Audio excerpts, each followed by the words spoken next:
जब हम किताब में कोई कहानी लिखते हैं, किताब के लिए पढ़ने के लिए लिखते हैं, तो वहाँ हमारे पास सिर्फ लफ्ज़ होते हैं और हम लफ्ज़ों के ज़रिए तमाम बातें करते हैं। उसमें फीलिंग्स भी लफ्ज़ों से बयान करते हैं, मंजरकशी भी लफ्ज़ों से बयान करते हैं, और जो साउंड इफ़ेक्ट्स या जो कह लें तासुर है या जो पेंटिंग बनाते हैं वो भी लफ्ज़ों से बनाते हैं। और फिर उससे जो तासुर बनता है वो कहानी में हम बयान करते हैं। लेकिन जब हम स्क्रीन के लिए लिखते हैं तो यहाँ हमारे पास लफ्ज़ कागज़ पे तो होंगे, यानी जब स्क्रीन प्ले लिख रहे होंगे, स्क्रिप्ट जब हमारा तैयार हो रहा होगा तो कागज़ पे वो लफ्ज़ तो होंगे, लेकिन उनको बहरहाल पर्दे पे आना है। तो आप जब भी अपनी कहानी बयान करें तो ये जहन में रखें कि आप पर्दे के लिए लिख रहे हैं, आप स्क्रीन के लिए लिख रहे हैं, और उसमें पिक्चर और ऑडियो ये दो चीज़ें हैं जिनके ज़रिए, ऑडियो विजुअल्स के ज़रिए हम अपनी कहानी या अपनी बात को लोगों तक पहुंचा रहे हैं, नाज़िर तक पहुंचा रहे हैं, सामे तक पहुंचा रहे हैं। तो हमें वो दास्तान या कहानी जब बयान करनी है तो हमें हमारे जहन में वो मंजर भी होगा। हमने उस मंजर को भले मैकेनिकल अंदाज में कागज़ पर लिख दें, डायरेक्टर को समझाने के लिए, प्रोड्यूसर को समझाने के लिए, एक्टर्स को समझाने के लिए, टेक्नीशियंस को समझाने के लिए कि मैं किस तरह का पर्दा देख रहा हूँ या देख रही हूँ, अगर कोई खातून लिख रही हैं तो, और वो किस तरह की साउंड चाह रही हूँ या चाह रहा हूँ, लिखने वाला ही बताएगा। और किस तरह का मुकालमा जो है वो ऑडियो का हिस्सा हो जाएगा। और मुकालमा सब कुछ नहीं है, ये आगे भी सवाल हैं, उनमें आपको पता चल जाएगा। तो उस ऑडियो और वीडियो के ज़रिए हम अपनी बात लोगों तक पहुंचा रहे हैं, एक तासुर पहुंचा रहे हैं, मालूमात पहुंचा रहे हैं, या जो भी आप कहानी बयान करते हैं। तो इसको लिखने के लिए हमारे यहाँ जो लिखने वाले बहुत अच्छा नसर लिखते हैं, जो अफसाना बहुत अच्छा लिखते हैं, नावल बहुत अच्छा लिखते हैं, लेकिन आपने देखा होगा कि वो टेलीविज़न के लिए या फिल्म में आकर कामयाब नहीं हो पाते, क्योंकि वो इस बुनियादी नुक्ते को भूल जाते हैं कि वो लफ्ज़ से कहानी नहीं बयान कर रहे, वो स्क्रीन, ऑडियो और वीडियो के ज़रिए कहानी पेश कर रहे हैं। तो उनको ये ख्याल रखना है कि इसको रिकॉर्ड होना है, इसको शूट होना है, और फिर ये लोगों तक जाएगी। तो वो क्या सूरत होगी पिक्चर की, वो क्या होगा, उसमें फिर बाद में डायरेक्टर भी इसे कंसीव करता है, चीज़ें लाता है। बुनियादी तौर पे चूंकि डायरेक्टर आपको कहानी सुना रहा होता है स्क्रीन पे, तो डायरेक्टर के साथ मिल के ही अगर स्क्रीन प्ले लिखा जाए तो बहुत अच्छा है। लेकिन अगर तरबियत याफ्ता स्क्रीन प्ले राइटर है तो वो खुद भी इतना अच्छा लिख सकता है कि डायरेक्टर्स को 100% तस्लीम कर ले। हमारे यहाँ ऐसा होता है। और जो अच्छा स्क्रीन प्ले लिख सकता है वो डायरेक्टर भी बन सकता है। उसको थोड़ा बहुत मैनेजमेंट और इस तरह की चीज़ें सीखना होती हैं, या टेक्निकलिटीज़ उसको सीखना होती हैं, वो एक अच्छा डायरेक्टर भी बन सकता है। इसलिए हमारे बहुत से राइटर ऐसे हैं, सैयद नूर साहब जैसे, या और दूसरे लोग, जिन्होंने अपना कैरियर राइटर के तौर पे शुरू किया और बाद में उन्होंने डायरेक्शन में भी कामयाबी हासिल की, और दुनिया भर में। हमारे यहाँ जो टेलीविज़न में, पीटीवी में ख़ास तौर पे, और आज प्राइवेट सेक्टर में भी जो प्रैक्टिस होती है, ये तीनों काम एक ही शख्स कर रहा होता है। कहानी लेकर आता है, उसका स्क्रीन प्ले तैयार करता है, उसमें डायलॉग्स भरता है, और फाइनल एक ही शख्स का नाम जा रहा होता है उसमें। तो अमूमन आपने लिखा होगा कि लिखा होता है तहरीर फलां फलां, लेकिन अगर आप फिल्म में देखते हैं, और यकीनन देखते होंगे आप, उसके क्रेडिट्स देखा करें तो वहाँ लिखा होता है समटाइम स्टोरी फलां की, स्क्रीन प्ले फलां फलां, 2-3 नाम भी होते हैं, डायरेक्टर का नाम अमूमन उसमें शामिल होता है, और लेकिन ये ज़रूरी नहीं है। और फिर मुकालमा निगार का नाम अलग से लिखा होता है। ये तीनों एक भी हों तो फिर लिखा जाता है फिल्म में कहानी, स्क्रीन प्ले और मुकालमे, वो एक ही शख्स का नाम दे दिया जाता है। अगर कोई लिखने वाला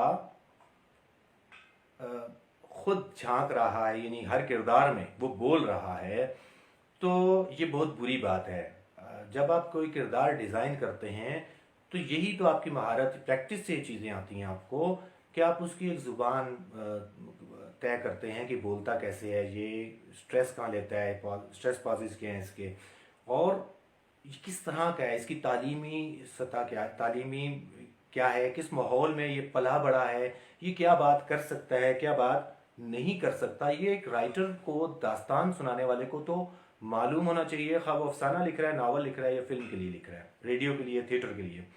जब तक वो अपने किरदारों को नहीं समझेगा तब तक उनको कैसे पोर्ट्रे करेगा, उनको कैसे पेंट करेगा। तो इसमें बेहतरी ऐसे लाई जा सकती है कि जिन किरदारों को आपने डिज़ाइन किया है, उन किरदारों को उनको अच्छे तरीके से आप समझें, और फिर उन्हें आप बोल के देखें, और उसके बोलने का एक्ट, जैसे मैं आपको क्लासरूम में कहता हूँ कि एक लिखने वाला एक्टर होता है, और एक एक्टर की निस्बत फ़र्क ये होता है कि एक लिखने वाला एक ही वक्त में एक किरदार के मुकालमे लिखता है और फ़ौरन स्विच करके दूसरे किरदार में दाखिल होता है और दूसरे किरदार के मुकालमे लिखता है। तो ये आपको प्रैक्टिस से ही आएगा, जितना आप लिखेंगे, जितनी आप मशक करेंगे, फिल्में देखेंगे, दूसरों के काम देखेंगे, उतना आपको इसके बारे में बेहतरी आएगी। जैसे मैं अक्सर क्लासरूम में कहता हूँ कि हमेशा अपने जॉनरा के मुताबिक कहानी को शुरू करें। आपका जॉनरा क्या है?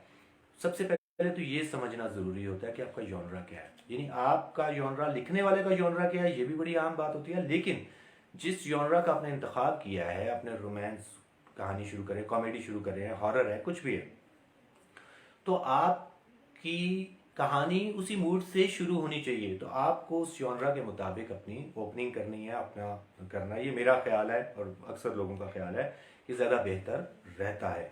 और लेकिन अगर कोई कंट्रास्ट में जाता है और कुछ ऐसा करता है जो जॉनरा से हट कर, मसलन हॉरर मूवी और कॉमेडी से शुरू कर देता है, तो फिर उसको जस्टिफाई करना पड़ेगा कि क्यों उसने कॉमेडी से शुरू करके हॉरर पर लेकर गया था।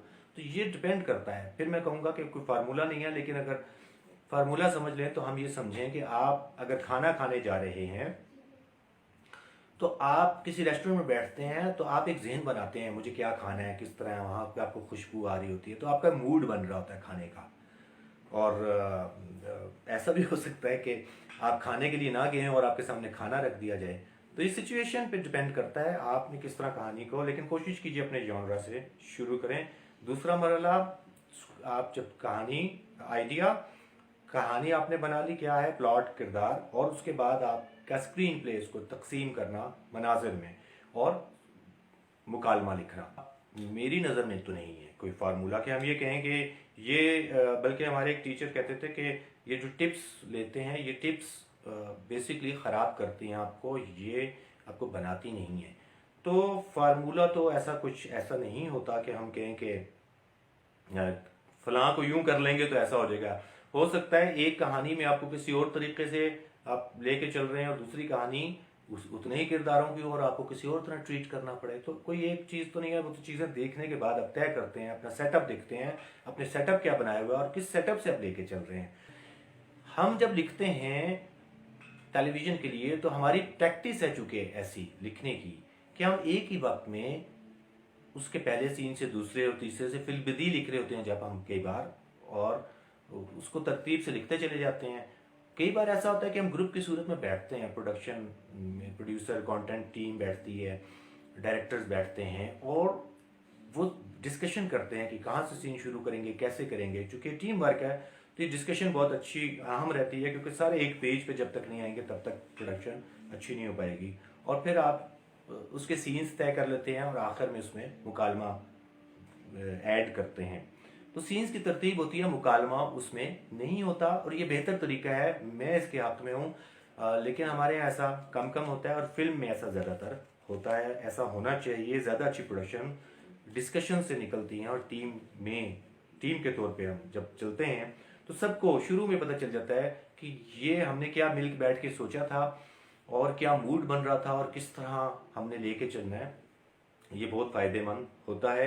अभी जो मैंने फिल्म चक्कर लिखी थी, इसमें डायरेक्टर साथ बैठते थे और हम बैठ के पहले कहानी हमारे पास डायरेक्टर ने दी थी कि ये कहानी मुझे चाहिए। उसके बाद हमने इसको पहला सीन, ओपनिंग कैसे हो, बीच में कैसे हो, इंटरवल कैसे हो, इंटरवल के बाद पहला सीन कैसे हो, क्या ग्राफ बनेगा हमारी फिल्म का, कहाँ गाना आना चाहिए, कहाँ नहीं आना चाहिए। तो सब हमने डिस्कशन से चीज़ें की थी। और जब हमने सारा उसका सिनॉप्सिस बना लिए थे तो फिर आखिर में मुझे मुकालमा लिखने का मौका मिला।